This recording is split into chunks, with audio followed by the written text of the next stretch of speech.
అందరికీ నమస్కారం. ఈరోజు గౌరవనీయ ముఖ్యమంత్రి చంద్రబాబు నాయుడు గారి యొక్క 361 డిగ్రీస్ CBNet 361 డిగ్రీస్ ఏ పాలిమాత్ అన్న పుస్తకాన్ని ఆవిష్కరించిన తర్వాత దాని మీద చర్చించేదాని కోసం శ్రీనివాస్ ప్రసాద్ గారు రాసినటువంటి పుస్తకాన్ని పెద్దలందరూ కూడా విశ్లేషించడానికి పిలిచేస్తున్నారు. అందరికీ కూడా నమస్కారం తెలియజేస్తాం. ముఖ్యంగా ఈ కార్యక్రమానికి అధ్యక్షత వహిస్తున్నటువంటి గౌరవనీయ ఎమ్మెల్సీ ఆల్పాటి రాజేంద్ర ప్రసాద్ గారికి, అదేవిధంగా నక్క ఆనందబాబు గారికి, సత్యనారాయణ గారికి, పాషా రామకృష్ణ గారికి, ఎంపీ గారికి, కుటుంబరావు గారికి, రామాంజనేయులు గారికి, అదేవిధంగా వంశీ గారికి, రామనాథ్ గారికి, మంజులారెడ్డి గారికి, ముఖ్యంగా ఈ కార్యక్రమాన్ని నన్ను ఆహ్వానించినటువంటి పెద్దలు శ్రీనివాస్ ప్రసాద్ గారికి, ఇచ్చేసినటువంటి మీ అందరికీ కూడా పేరు పేరున కూడా నా నమస్కారాలు తెలియజేస్తాను. సహజంగా ఒక నాయకుడి యొక్క లక్షణాలు మనం విశ్లేషించుకునేటప్పుడు ఆ నాయకుడి యొక్క సమర్థత ఎలా ఉంటుంది అనే దాన్ని మాట్లాడుకోవాలి అంటే బహుశా చంద్రబాబు నాయుడు గారు లాంటి వ్యక్తి అయి ఉండవలసినటువంటి అవసరం. ముఖ్యంగా 361 డిగ్రీస్ అని ఈ పుస్తకానికి పేరు పెట్టారు. 360 డిగ్రీస్ అంటే రౌండ్ ద క్లాక్, మొత్తం కంప్లీట్ గా దానికి సంబంధించినటువంటి విజన్ కలిగినటువంటి వారు.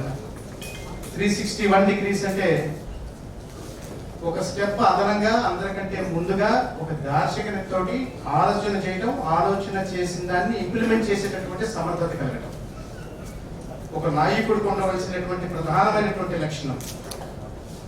360 డిగ్రీలు సహజంగా చాలా మంది మేధావులు ఆలోచన చేస్తారు.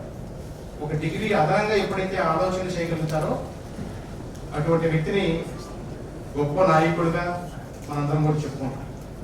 ముఖ్యంగా చంద్రబాబు నాయుడు గారి విషయానికి వచ్చినట్లయితే పెద్దలు అనేకమైనటువంటి అంశాలు ఆల్పాటి రాజేంద్ర ప్రసాద్ గారు చెప్పారు. రాబోయేటటువంటి వక్తలు కూడా మరి ఎన్నో విషయాలు, మనకు తెలియనటువంటి విషయాలు వారి గురించి వివరిస్తారు. చంద్రబాబు నాయుడు గారు అనగానే ప్రపంచం ఆయన చూసేటటువంటి విధానం ఎట్లా ఉంటుందంటే ఒక విజనరీ నాయకుడు, మోర్ దాన్ రాజకీయ నాయకుడు. ఆయన ఒక సమర్థవంతమైనటువంటి రాష్ట్రాన్ని కానీ అప్పచెప్పినటువంటి బాధ్యత కానీ నిర్వర్తించగలిగినటువంటి ఒక విజనరీ నాయకుడుగా ఆయన మనందరం కూడా చూస్తాం. ప్రపంచం కూడా అదే రకమైనటువంటి యాంగిల్లో. దాంతో పాటుగా చంద్రబాబు నాయుడు గారి దగ్గర ఉన్నటువంటి అసాధారణమైనటువంటి లక్షణాలు కొన్ని ఉన్నాయి.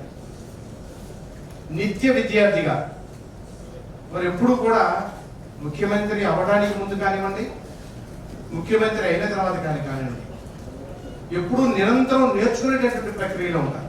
వారు చదువుకునేటటువంటి రోజుల్లో కానీ, వారు రాజకీయాల్లో ప్రవేశించినటువంటి రోజుల్లో కానీ కంప్యూటర్ అనే వ్యవస్థ కానీ ఇటువంటి ఆలోచనలు కానీ లేనటువంటి పరిస్థితి.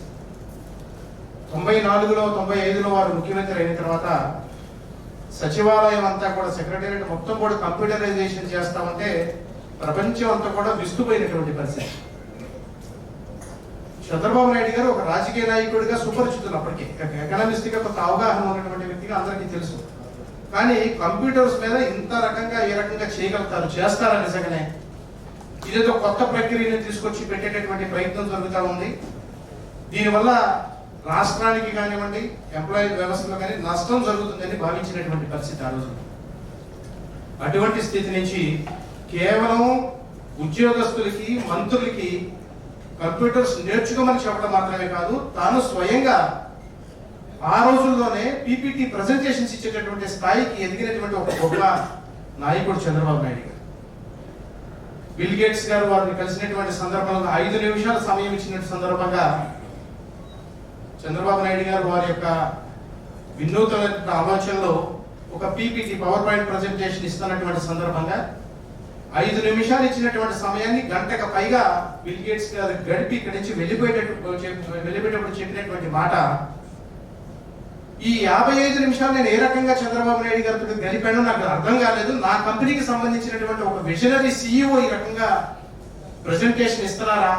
ఒక రాష్ట్రం గురించి ఒక రాజకీయ నాయకుడికి, ఒక ముఖ్యమంత్రికి ఈ స్థాయిలో అవగాహన ఉందా? దీన్ని ఈ రకమైనటువంటి ప్రెజెంటేషన్ కంప్యూటర్స్ మీద ఇవ్వగలరా ఇలా అనే ఆశ్చర్యానికి లోని వారు చెప్పినటువంటి మాట. ఈ సందర్భంగా మనందరం కూడా గుర్తు తెచ్చుకోవాల్సినటువంటి అంశం. మరో అసాధారణమైనటువంటి లక్షణం ఏంటంటే ఆయన పడి లేచిన కెరటం లాంటి వాడు.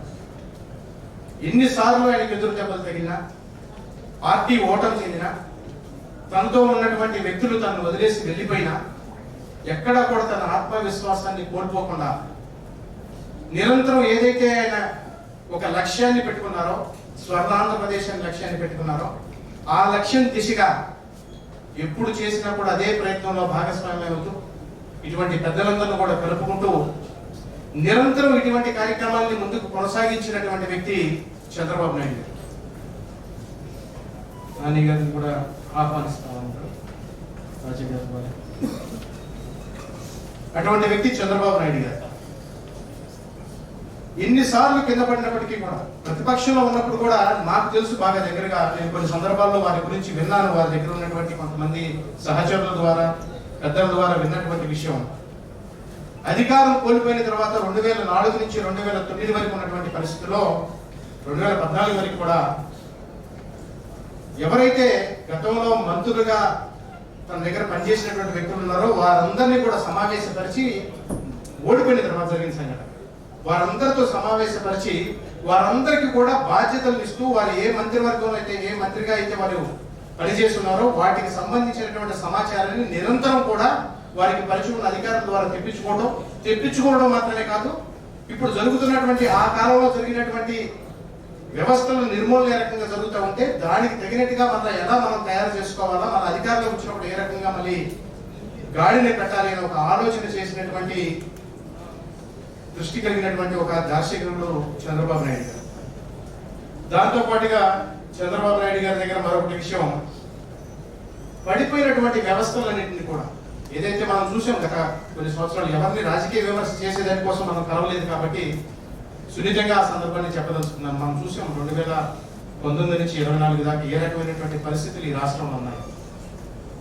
వారిని ఒక సందర్భంలో నేను కలిసి ఆ లేబర్ బోర్డు చైర్మన్ గా ఉన్నాను. ఆ రోజు నేను కలిసిన సందర్భంలో వారు చెప్పినటువంటి మాట, ఆర్థిక వ్యవస్థ అంతా కూడా కుప్పకూలిపోతా ఉంది, ఈ రాష్ట్ర వ్యవస్థ అంతా కూడా పాడైపోతా ఉంది, మరలా అధికారంలోకి వచ్చినా కూడా ఈ రాష్ట్రాన్ని మనం ఏ రకంగా గాడిని కట్టగలమా లేదా అని వారు బాధపడతా ఉన్నటువంటి సందర్భం నేను చూశాను. ఈ సందర్భంగా ఒక విషయాన్ని కూడా గుర్తు చేయాలి.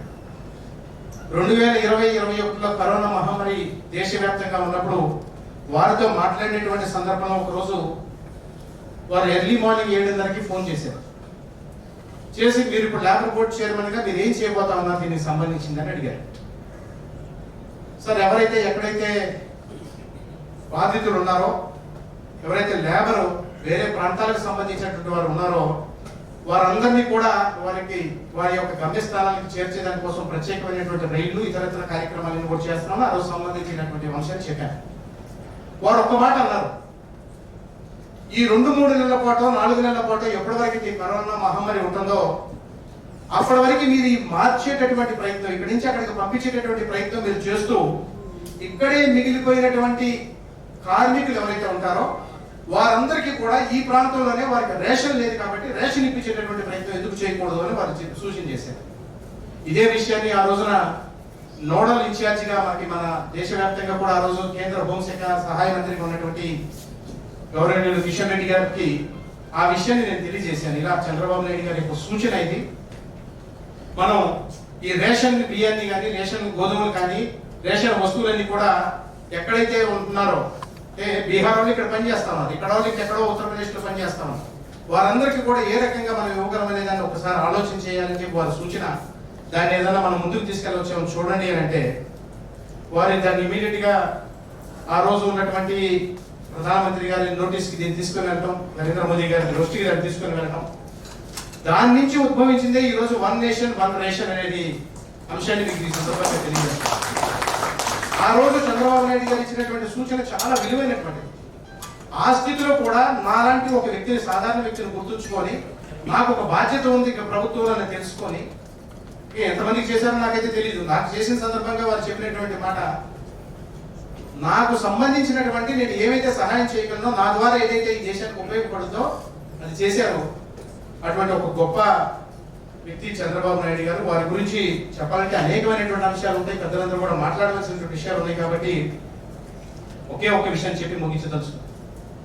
భవిష్యత్తుని మనం కేవలం ఆలోచన చేయడమే కాదు, భవిష్యత్తుని ఆలోచనతో పాటుగా దాన్ని నిర్మించేటటువంటి ప్రయత్నం, ఆ రకమైనటువంటి శక్తి, ఆ రకమైనటువంటి సమర్థత, ఆ రకమైనటువంటి వ్యక్తుల్ని ఎంచుకోవడంలో కూడా ఒక నాయకుడి యొక్క లక్షణాలని ఉంటుందని మనందరికీ కూడా తెలుసు. దానిలో చంద్రబాబు నాయుడు గారు ప్రథములుగా మీకు ఈ సందర్భంగా తెలియజేస్తూ అనేకమైనటువంటి అంశాలు చంద్రబాబు నాయుడు గారి గురించి చెప్పుకోవచ్చు. రాజకీయాలకు అతీతంగా ప్రపంచం అంతా కూడా ఇవాళ ఒక టెక్ చీఫ్ మినిస్టర్ ఉన్నాడు అంటే భారతదేశమే కాదు యావత్ ప్రపంచంలో కూడా చంద్రబాబు నాయుడు గారు నాయుడు గారు అని మనం ఏ దేశానికి వెళ్ళి చెప్పినా కూడా easy are you from Andhra Pradesh అని అడుగుతారు.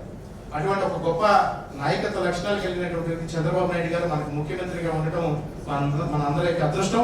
వారితో పాటు కలిసి పనిచేసేటటువంటి అవకాశం లభించడం కూడా మనందరి యొక్క అదృష్టంగా భావిస్తూ ఈ అవకాశం కల్పించినటువంటి పెద్దలందరికీ కూడా మరొకసారి ధన్యవాదాలు తెలియజేస్తూ సెలవు తీసుకుంటాము. భారత్ మాతాకి